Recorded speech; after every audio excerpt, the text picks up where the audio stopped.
My topic VAT मूल्य संवर्धन पर देने जाने वाला एक प्रकार का टैक्स है जो कि व्यापारियों को एमआरपी पे देना होता है।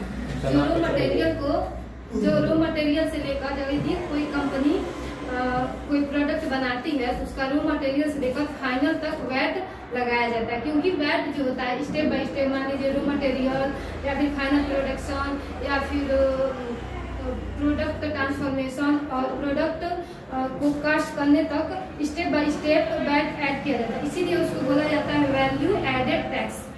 और वैट जो होता है मुख्य रूप से तीन प्रकार के होते हैं। वैट 1%, वैट 4% और वैट 12.5%। वैट 1% धातु पे लगाया जाता है, जैसे गोल्ड, डायमंड, सिल्वर। और वैट 4% जो होता है वो खाद्य पदार्थों पे लगाया जाता है, जैसे कि कृषि और मेडिकल। और वैट 12.5% जो होता है वो मनोरंजन के क्षेत्र में लगाया जाता है, जैसे सिनेमा घर। उसके बाद से 2017 को लागू किया गया था। और जीएसटी, कोई भी सामान लेने पे जीएसटी लागू होता है। ये तीन प्रकार के होते हैं, सीजीएसटी, एसजीएसटी और आईजीएसटी। सीजीएसटी जो होता है उसे बोलते हैं सेंट्रल गुड्स सर्विस टैक्स। ये सीजीएसटी जो होता है जब हम एक ही राज्य में दो पक्षों में लेन देन करते हैं तो सीजीएसटी लगाया जाता है, जो राज्य सरकार के खाते में जाता है।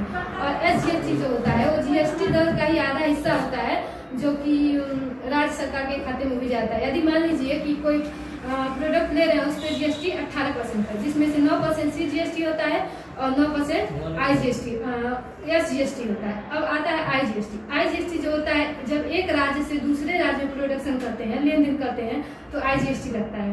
वो आईजीएसटी जो होता है वो केंद्र सरकार के खाते में जाता है।